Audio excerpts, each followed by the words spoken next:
Face à la dégradation avancée des sols un peu partout sur le territoire national, doublée des effets pervers des changements climatiques, il est fait de plus en plus recours à une association inédite en agriculture. Appelée agroforesterie, elle permet d'exploiter sur une même parcelle cultures, arbres et ou animaux. La pratique se fonde sur certaines caractéristiques naturelles des arbres. Pour l'agriculture, il faut d'abord de l'eau. Et en zone tropicale, l'arbre est le maillon important du cycle de l'eau. Ça veut dire que quand il pleut pendant la saison pluvieuse, les nappes sont alimentées. En saison sèche, qui dure des fois jusqu'à 8 mois, l'eau s'éloigne de la surface. Donc ce n'est pas les racines d'arbres que l'eau va remonter et former finalement les nuages et la pluie va tomber. Alors s'il n'y a pas d'arbres, ça veut dire que la pluie ne va pas tomber. Quand dans ton champ, il y a des arbres, quand il pleut, l'infiltration est importante. Le sol a besoin de retenir de l'eau pour que tes cultures puissent en profiter. La troisième chose, c'est que à chaque fois que les feuilles d'arbres tombent, ça va pourrir, ça va renouveler l'humus et la fertilité des sols sera permanente. Et ce n'est pas tout. Il existe aussi d'autres avantages à planter des arbres dans les champs, que ce soit à l'intérieur ou tout autour des cultures. Les outils traditionnels pour l'agroforesterie, c'est la daba, c'est la houe, c'est les haches. Mais tous ces outils-là, les manches, c'est en bois. S'il n'y a pas d'arbre, comment on va faire? C'est compliqué. Au-delà de ça, il y a l'apiculture.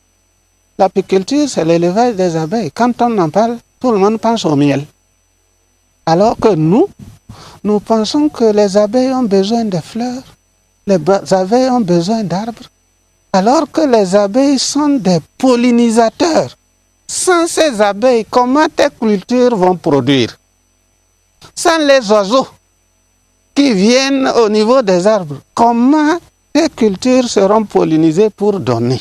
Voilà autant de raisons qui justifient la nécessité d'associer culture et forêt.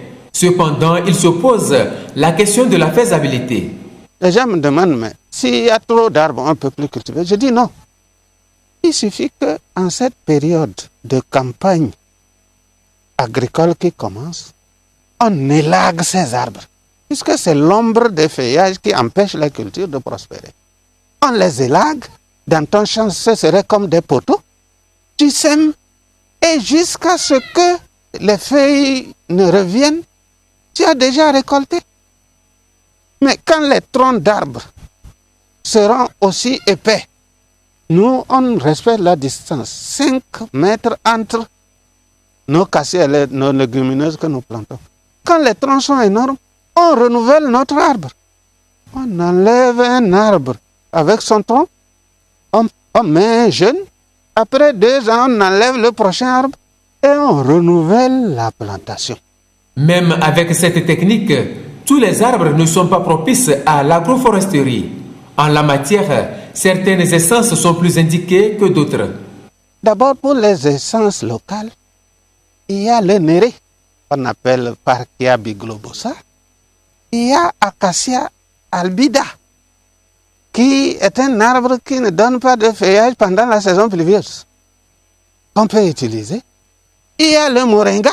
Ce sont des plantes qu'on appelle des plantes de couverture qu'on peut continuer à utiliser ici. Les légumineuses qui sont à croissance rapide, comme les Cassia siamea, comme les Leucena, le Cocéphala, comme les moringas, et on plante dans nos champs.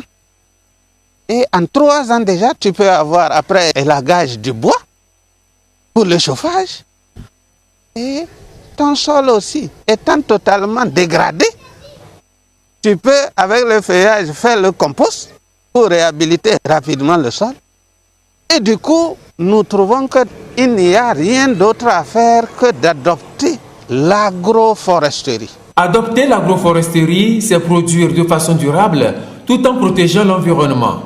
Ce faisant, c'est assurer la restauration des sols, diversifier les sources de revenus pour les producteurs, mais aussi atténuer les effets néfastes des changements climatiques.